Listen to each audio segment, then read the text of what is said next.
Hello and welcome to the third installment, the second proper episode, and the fourth video of the New Dogs Old Tricks podcast. You're listening to me, Tom, and my venerable co-host, Solomon, on the other end of the line. And today we are doing something we've been looking forward to ever since we came up with the idea of doing this podcast, which is, Sully, do you want to take it away, please? The theme of ethical philosophy. That's brilliant. It just exhilarates me even saying that phrase. Yeah. So, it is 12:29 now. We did try and record this before, but my internet failed. But it's 12:29. It's a beautiful Sunday afternoon. And we are getting started. Using the powers of the internet to connect ourselves. I'm here by myself, but Sully is down the other end of the line. It's amazing. Pretty amazing. This is completely irrelevant to the content of the podcast. Yeah, well, we should probably just end the introduction. Okay, so Sully, let's say I have never heard of this term before. I mean, most of us have probably heard of it, but there's probably a questioning over what is ethics and what is its kind of cousin or brother, morality. So, Sully, would you like to give your definition of what morality and what ethics is? Okay. Philosophers differ generally on what morality and ethics is. When do philosophers not differ? It's the real question. Yeah. But generally, I would argue that morality is that sort of. It's a more generalized sense of how individuals and societies feel about values and about whether something is right or wrong, separate from like an academic study of the idea of right and wrong. And I'd say ethics is the like formalized study of morality, in a theoretical sense. Very nice. I think I agree with you to a certain extent. I would probably add that morality generally is seen on being, as you say, it's kind of a closer, like a less step. It doesn't take such a big step backwards and look at it overall. So we use morality quite a lot in our everyday lives. We look at whether an action is right or wrong. But ethics is kind of a wider, encompassing, more holistic take on what makes our values in general, rather than just for specific instances, right. And to be fair, the whole of morality and ethics, I think what I'd say defines it is looking at value judgments over what is good, what is bad, what is right, what is wrong. And thus how do we live? And there are other things in philosophy concerned with value judgment, aesthetics, for instance. But ethics is perhaps the most foremost of these, because how we live and how we act and the choices we make are so foremost in our everyday lives. Yeah. Okay. Well, that was very quick. We've just solved ethics now, guys. So, well, we've defined it. It's now time. We've defined, well, yeah, and you've got to be aware that obviously no one can really ever define anything. I don't know, that's not really reasonable.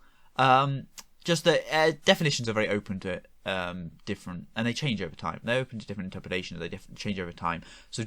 So you could use a fairly simple definition like the one we've given here, but just be aware that people have conflicting views, and there is no, especially within philosophy, there's no thought on this is exactly what ethics is. This is exactly what morality is. Yeah. All right, Sully, would you like to give us a breakdown into what the different forms of ethics are? Then there's three big ones, which Sully. So in the realm of ethical philosophy, there are three big ones, which are meta-ethics, normative ethics, and applied ethics. So the one you're probably familiar with is normative ethics, and that's things like consequentialism, deontology, etc. And normative ethics governs asking the question, how should we behave? How should we acknowledge things or evaluate things as right or wrong? Metaethics asks questions about the nature of ethics itself. It asks, what do we mean when we provide ethical statements? Are they real facts about the world? Metaethics also asks, what is goodness or what is badness? It asks questions about the nature of ethical language and the relevance of ethical language. Ethical language is only one part of metaethics, but it is a big part of it. So it's generally just questions about the nature of ethics. And then applied ethics is taking these principles of ethics that we're talking about, primarily normative ethics, and applying them to circumstances we see in the common reality. Applied ethics might be, how should we, is it moral to abort your child, or whatever else? That's an applied ethical issue. And of course, there's other parts of ethics, like descriptive ethics, which is the study of how people's ethics differ between cultures. But that's actually a non-philosophical study, so we won't discuss those anymore. But is it? That's a metaethical question, though, because to some views of moral realism, moral facts are both descriptive and prescriptive. So you can't really escape. But yeah, I understand. Yeah, it's a more scientific look at how people's more sociological. Yes, yeah. Cool. Anthropology or whatever else. Okay. So yeah, those are the main realms of ethical philosophy. Should we move on to the origins of ethics then? Would you say? Yeah, I mean, so we invoke ethics all the time in our everyday lives, whether that's, making decisions about whether you're going to drive or walk to school, or litter, or whether it's bigger things like politics, or just decisions to go to war. We discuss them constantly, although we may not necessarily think that what we're discussing is ethics, but we wouldn't. And this is obviously up for dispute, but we don't generally consider animals to do the same thing. So we don't think that a mosquito goes, is it right for me to go and bite you and feed on your blood, on the human's blood? They act out of physiological impulses, as it were, and obviously that comes down to whether they have a consciousness or not. But there was a general feeling up to recently that humans were the only ones who had any form of morality, and so most scientists consider human morality to be an evolved trait. So we see it in we do see it in animals, which is something that we didn't know that we did. Or at least we think we see morality in animals. So we look at the way in which termites and ants, for instance, accept lower status for the good of the whole of their colony or whatever, and that it may look like it's just a survival mechanism, but if it were applied to the human world, then it would seem like very much a moral question. And we look at, but more related to us are things like other apes, and they seem to have some degree of moral behaviour that we're not quite sure whether they're conscious of it and they consider it the right thing to do, or whether it is just an evolutionary trait. So most scientists consider us to have built morality as a way of dealing with the conflicts which arise in multi-member societies, and the fact that should we all fight each other to the death about who deserves what of the fruits we hunt or gather, perhaps, then the human race will not be able to procreate its genes into the future. Obviously, this is all very controversial, but that does mean that it has interesting ramifications for the realm of metaethics, are all our moral values really actually just constructed by evolution, and thus are there really any of these moral truths that we're looking for? But nonetheless, descriptively, we can see that that is, taken away from looking at the value of whether these morality is right or wrong. We can see that it has mostly evolved for evolutionary survival mechanisms. But once we move away from that and we get to the first writings and the like, we see that ethics begins to be developed across the world, but specifically in places like which are the forefront of philosophical thought, like Greece. I think in China, although this is a big blind spot, I think, for myself especially, which is that there is a focus on a Western philosophy, although that itself is a disputed term. So I will be focusing most on our conceptions of morality. And if any listeners have some information they'd like to share with us on the East, and that will be really interesting. But if we look at the greats of Greece, Plato, we see that Plato, for instance, he had an idea of forms, which were these abstract ideas beyond the physical realm, and he thought one of the forms was good, and that you should try and bring that form into the human realm through your actions. And his successor, as it were, one of his students, Aristotle, developed that into what we call the Nicomachean ethics. I'm going to pronounce that wrong. Nicomachean, yes. Obviously, we can't ask him how he would pronounce it, since he's or something. been dead. I don't know what the actual name of it is. Yeah. Well, this isn't a writing podcast, so just look up Aristotle's Ethics, and it will come up with that probably quite quickly. We probably should have researched how to pronounce it before we did this podcast, but carpe diem. Well. Oh no, that's the wrong phrase. I've used the wrong phrase. You live in the moment. That is kind of the right thing. That seize the day is different. Okay, let's move away from that. Anyway. So, but both of these ethical approaches were very, very, very much focused on the way to live your whole life. So they weren't necessarily concerned with direct, almost practical ethics questions of, is this wrong, is this right, and so on. That, which is generally what we think of when we think of morality, kind of emerges later, especially with the early church in Europe, and we get, you get stories of, the Ten Commandments, for instance, is one of the best ones. God has literally told us to do these things, and we should follow them, and those are a basis for morality.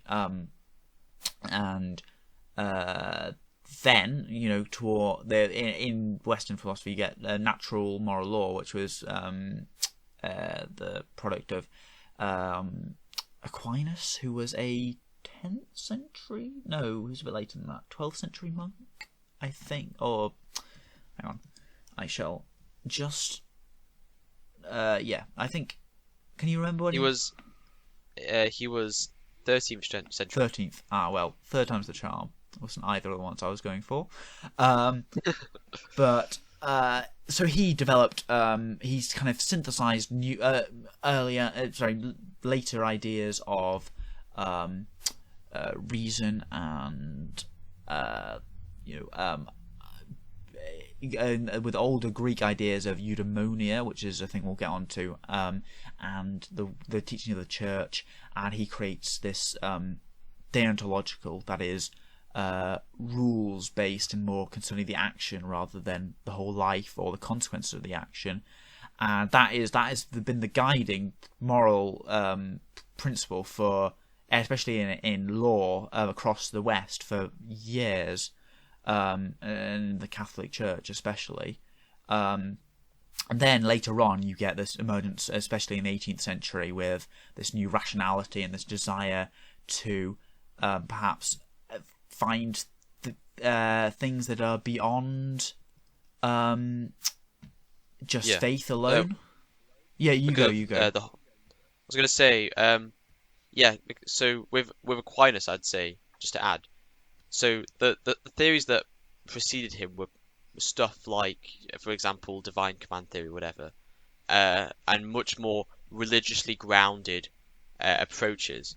And he sort of combined religious approaches with his pursuit of reason and justified natural moral law through reason, and also applying the rational methods of thinkers before him like Aristotle. I think that's an interesting thing. And then as reason kept pushing, as Nietzsche would say in our last podcast episode, as the values deconstructed themselves, as we pushed forward into a world where the existence of a god wasn't so definite, we reached a position in which we suddenly needed a basis for morality that was rational but not religiously driven in many senses. And that drove thinkers like Kant, who proposed a deontological, duty-based theory based purely off practical reason in his works, the categorical imperative. And you also had people, for example, Bentham and Mill, who proposed utilitarianism from a purely rational utility standpoint, independent of the need of a god. And I think that shows the driving force was, in many ways, the driving force for the modern existentialist movement, which is interesting to see the parallels. So yeah, that drive of rationality. But it's interesting to see how, as well, religion has kept today, in the sense that as ethical systems have developed, and as we have gotten deontology from Kant, we've gotten utilitarianism and whatever else, we still have some religiously influenced moral ideas nowadays, especially situation ethics, which we'll get to later, as formulated by Fletcher, who uses the New Testament approaches to the love of God to justify a more relativistic system, which is quite interesting, I would say. And also, it would be ignorant for me to not acknowledge that perhaps one of the big, most influential things in the past century has been the revival of Aretaic ethics or virtue ethics, as people, because for a very long time, about 1,000 something years, people rejected Aristotle's virtue ethics as irrational and ridiculous, but it came back in the 20th century. So I think it's quite interesting. Yeah, so that's perhaps the broader history of the origins and where we are up to the present day in terms of ethical thought. But we've been banding around a few terms here with deontological and teleological and Aretaic. So, Sully, can you give us some explanation of the difference between them, or what is brought about because of a focus on either one of these forms of ethics? Yep. So these categories of deontological, teleological, and Aretaic, they're the main three categories of normative ethics, which is what we talked about before about this idea of how should we behave morally, ethically, whatever. And these are the main three types of ethical theory. So deontological theories generally argue that the morality of an action is based on the duties or inherent nature of the action. So under a deontological theory, for example, maybe natural moral law or Kant's categorical imperative, both of which are deontological ethical theories, they would prohibit an action like murder solely based on the nature of the act, but solely based on the duties represented by the act, rather than the consequences of the act, as the teleological theorists would propose. So deontological is much more about the inherent nature of an act, and it's always wrong to kill, for example. That's a deontological position. On the other hand, there are teleological positions which stand in stark contrast to deontological positions. Teleological positions, most commonly, the most common of which are consequentialist positions, are are positions wherein the morality of an act is not dependent on the duty of the act or on the inherent nature of the act, but instead on the effect that the act leaves on the world. For example, consequentialist theory, one of them is utilitarianism, which says that an act is moral if the performing of the act leaves the world with more well-being generally than not performing the act. So that's a very different perspective to the deontological thinkers. And then finally, we have arete ethics, which is very, very different in nature to deontological ethics and consequentialist ethics, in the sense that virtue ethics doesn't say an act is wrong because of the duties fulfilled by the act. It doesn't say that the act is wrong because of the consequences, but it actually focuses much more on the character. It focuses on what does the act develop, and virtue ethics is all about developing a virtuous individual who can reach this state of eudaimonia, which we'll talk about later, this state of human flourishing. And so for a virtue ethicist, the morality of an act is dependent on whether that act helps culture or develop certain virtues within the individual. So an example is an act that helps you become a kinder person, a more compassionate, a more considerate individual, that would be moral under virtue ethics, solely based on the fact that it embodies the essence of making you a more virtuous figure and developing yourself, which is very different to deontology, which would say be kind because the duties and innate nature of being kind, the universability, which we'll talk about later. Consequentialists would argue being kind increases well-being. Virtue ethicists just want you to develop your innate sense of and virtue of kindness. It's very different. So yeah, I think I think I've explained them. I'm not sure. I think that's a brilliant job. I think it perhaps it says something about our world that we do focus so much on the schools of thought which are on actions alone and not on the character of the person or persons behind them. And I think that perhaps the revival of virtue ethics is indicative of a world in which we kind of cling on for something more than just the choices we make and the things that we have, rather than the who we actually are fundamentally. But that's very well done. So I think we've distinguished between those three big schools now. So perhaps the next thing to go on is to just go into a few key examples as to what a practitioner of one of those three would do, and by that I mean going to specific schools of normative ethical thought.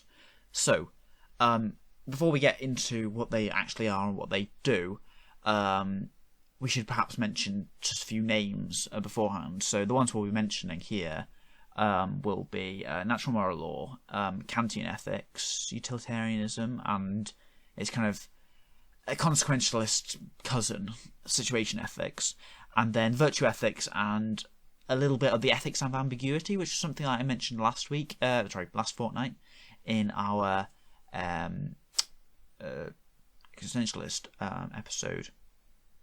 And there's obviously a lot more theories than that, so we may drop in a few other ones, perhaps on contractualism and on and we may name check, I think, divine command theory, but ultimately you can find 1,000 million of these things and you can make new ones up as you go, but we're going to focus on perhaps the biggest ones, the ones that have had most impact upon the world as we know it today.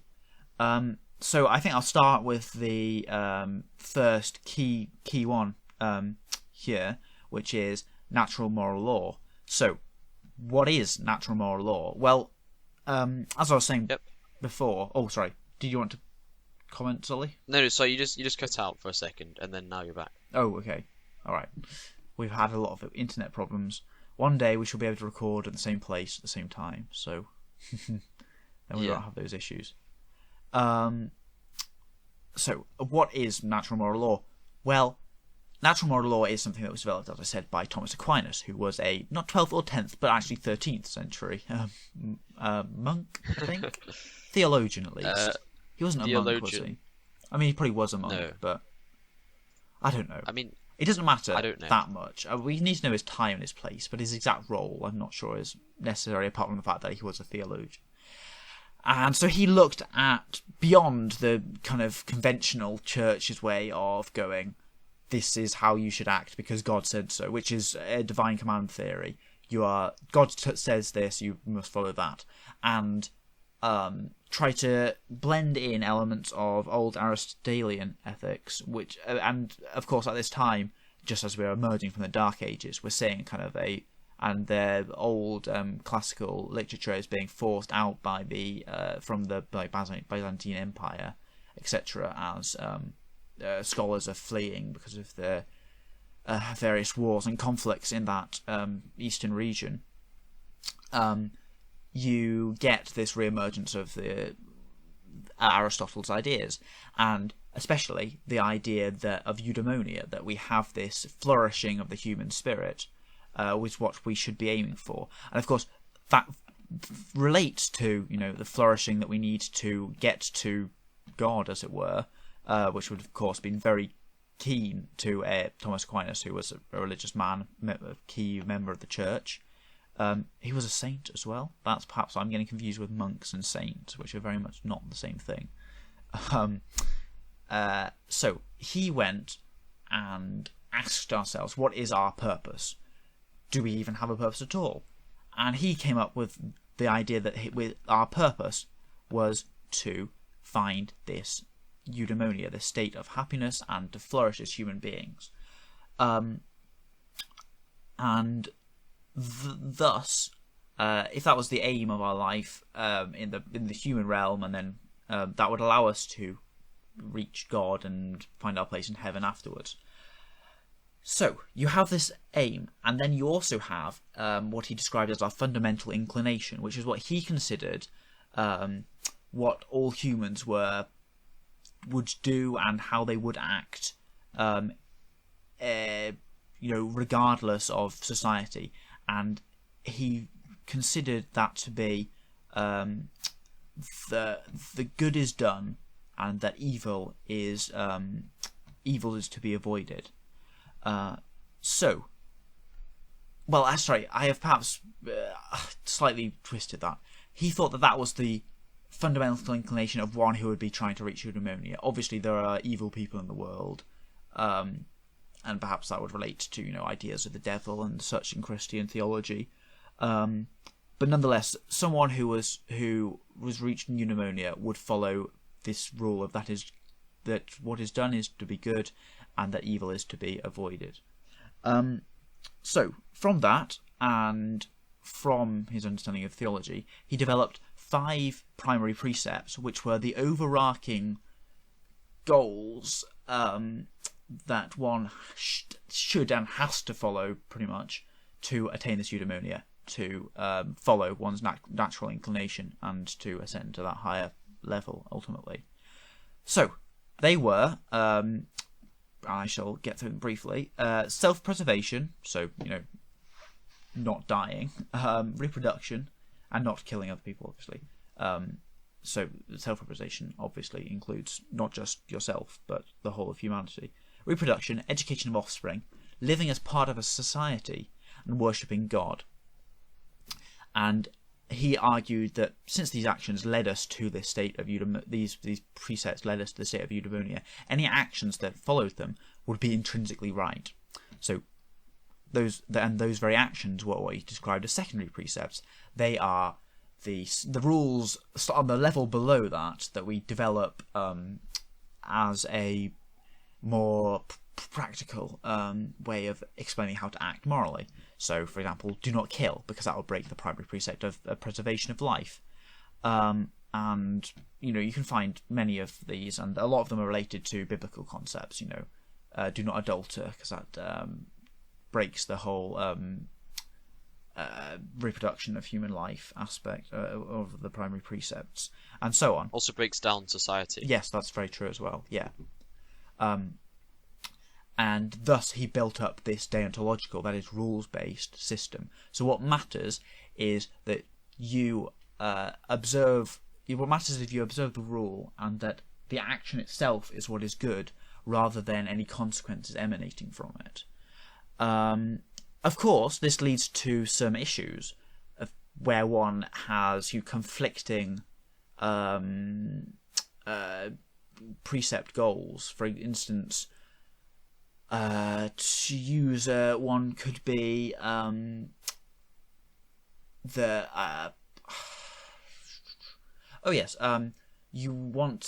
got a society, there are invaders coming. Do you kill off the invaders in order to sustain your society? And he provided various insights into how he would do that, how he would solve these issues where it contradicted two of the primary precepts. One of the key ways of looking at this looking at these problems was the idea of double effect, which was that an action could have ethically bad consequences as long as its intentions were good, and that it was the good consequences the goodwill outweighed the bad consequences. So I've covered that quite briefly, and I'm sure any natural moral law theologians that listen to this will probably pull me apart for straw manning the argument. Have you got anything else that you want to add, Solly, to that? In regards to the principle of double effects, I'm not too well acquainted with it anymore. I used to know about it. But if I remember correctly, it had a very important the principle of double effect was all about, it was resolving these issues when two primary precepts conflict. For example, the preservation of life and perhaps the preservation of other lives. I mean, that would be internal, but or living in a society, not stealing, maybe stealing to save a life. So those were dilemmas that would be confronted by the double effects. If I remember correctly, was there not a thing about you cannot use the bad effect as a means to the ends of the good? Yeah. So even if you thought there was a circumstance in which that could happen, you still couldn't perhaps kill a abortive fetus, even if you thought it would be otherwise under the rules of double effect, since that bad action was the one that enabled it. I was also just going to quickly mention the idea. Sorry. When it comes to double effect, so for instance, but even with that, you still can't break another primary. You can pretty much never break a primary precept intentionally. So Aquinas, for instance, hated lying, and wouldn't allow you to lie even to save a life because of the breaking of that primary precept. And because you'd be using, because Aquinas believed that if you lied, you'd be violating, the means would be violating the principle of living in a society, and that would be violating something to achieve the good consequence of saving a life. And Aquinas, of course, as we talked about, provided the double effect principle, but did not support using it in situations where a bad means leaves us with a good end, or a overall better off end. So that's why he opposed lying primarily. But for some reason he did not oppose stealing, because he reasoned. Well, he only didn't oppose stealing in very limited circumstances. Yes. Such as stealing to save the life of your child if you're poor and the child needs it.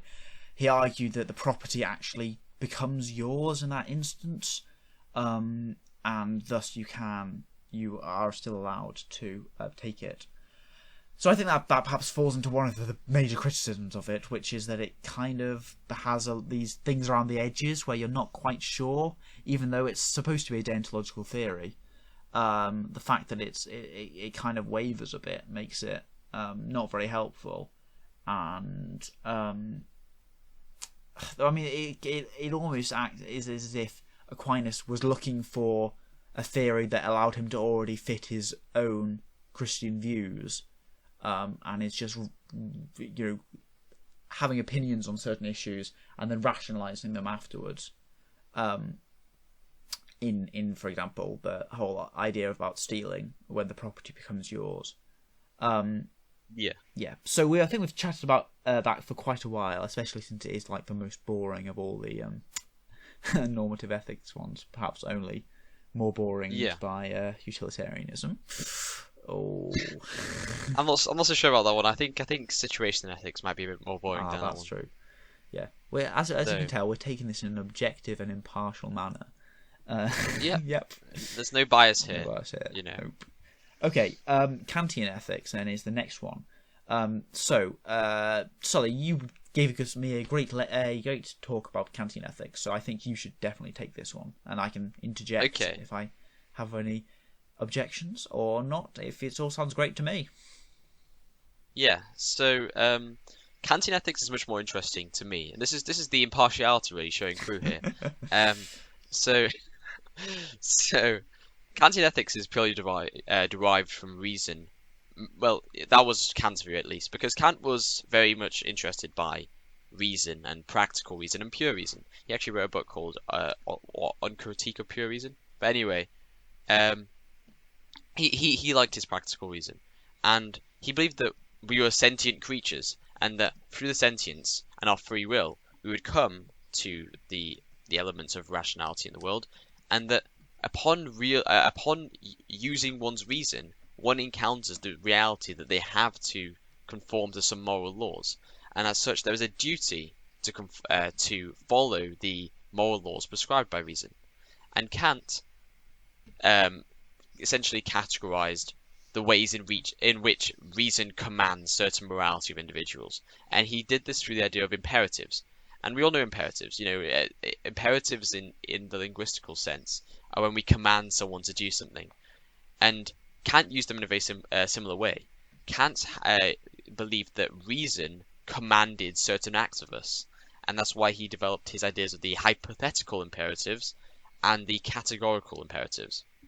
So, what's the hypothetical imperative, first of all? Because that's the less because the categorical imperative is the more significant part of the theory, but we need to understand what hypothetical imperatives are first. So what are hypothetical imperatives? Well, hypothetical imperatives are essentially acts demanded by reason when one has a pre-constructed goal that they want to achieve. So if I have the goal of recording a podcast, perhaps, or more simply, what I was going to say is ending your hunger or satisfying your thirst. The hypothetical imperative would demand that you go record that podcast, you go and eat, or you go and drink, as a way of satisfying that will. Now, Kant thought that was interesting, and that was capable of producing good, but that it was primarily driven by the desire to meet one's own purposes, and that as such it held a level of subjectivity and self-interest that would make it difficult to universalize moral thought as a purely reasonable approach. So that's why Kant started to develop his idea of the categorical imperatives, which was his idea of things that reason demand of you to do morally that are to be done in and of themselves. The act itself is the end in the Kantian sense. And the categorical imperative is if I can speak English, is applied universally, unlike the hypothetical imperative, which means that that this could be moral, because to him, moral laws can only exist if they were distributed across the whole universe or the world or such. Yeah. Go on. To Kant, hypothetical imperatives were basically, to summarize, hypothetical imperatives were do this if you're in this situation, while categorical imperatives to Kant were do this no matter the situation, because Kant did see that categorical imperatives are demands of reason in a moral sense that are absolute, unconditional, and to be obeyed in and of themselves. and to justify themselves as ends. I am kind to others through my moral act for the sake of being kind rather than an overarching goal. So that's basically the idea of the categorical imperative. But let me elaborate on the categorical imperative at least. So it's the central, so now he's established this idea that there's some things that you should do irrespective of the situation, that all people need to do in accordance to reason. Kant further argued that he needs to lay out the demands of what this categorical imperative is, and he formulated it in three ways primarily. He formulated it through his principle of universalizability, the principle of humanity, and the principle of autonomy. So you may have heard the famous line, "Act only according to that maxim whereby you can at the same time will that it should become a universal law." Ah, yes, that well-known famous quote. Yes, that is on the tip of my tongue all the time. If you've learned about philosophy, you might have heard it. Yeah, I do think it's quite common. That's the principle of universalizability, and this actually links to more ideas of moral universalism, which we'll talk about later. But essentially, what he's saying is that the validity of a moral proposition is independent of the entity and the desires of the agent, and that these moral maxims actually hold for everyone. And from this, Kant essentially says that we have duties that derive from us having to universalize our morality. Oh, is everything okay, Tom? Yeah, sorry. I just turned off my camera because it was wasting internet. We can get. Okay, hang on. I'll fine. I'll put it in a marker here so I can remember this. So will there be no camera from now on? Is that fine? Yeah, that's fine. Sorry. I probably should have told you or something before. That's fine. Yep. So Kant has these ideas of the categorical imperative, which is this idea of So the acts demanded, irrespective of context, you just have to do them. Things that you should do, like not lie, not steal. Kant wrote, is in accordance to reason. And then there's the principle of universalizability. So if you're about to act, what he's saying here is that if you're about to act and do something, think about what would occur where if that act you're about to perform would become a universal law that holds for all. And Kant argues, for example, that if you went and stole under this principle, there would be a massive issue, because what would happen is you would steal, justifying it under the belief that it should become a universal law, and then everyone would steal, and then it would undermine the actual concept of private property, and then your goal of stealing would almost become invalid. It would contradict itself, the goal of stealing. Yeah, you can't steal if there is no property at all. And thus, if everyone stole, there would be no property. Thus, it wouldn't be stealing, and thus you wouldn't actually be doing the action that you intended to do in the first place. Yeah, and the same thing happens with lying, because Kant says, if you willed lying to be a universal law, then everyone would lie, and then what would happen is the trust of society would fundamentally break down, and you wouldn't be able to trust anyone anyway, so the goal of lying would actually become invalidated yet again. And this is why Kant actually says that one has a duty, a perfect duty, he wrote, to not act on maxims that contradict themselves upon universalization.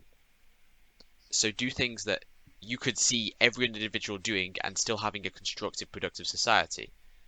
And this is this is deontology, of course. This is why there's a massive influence on duties. Other divisions in regards to duty that Kant made was the idea of imperfect duties. So we talked about perfect duties, which is the duty not to perform a logical contradiction upon universalization. But there's also the imperfect duty to do things like give to charity or to develop oneself, which are personal desires that can be actualized through moral acts that help all. So that's quite an interesting idea within the categorical imperative. He also made distinctions between duties to yourself and to others. You have a duty to yourself not to kill yourself under Kant, but you have a duty to others not to kill them. So that's quite interesting.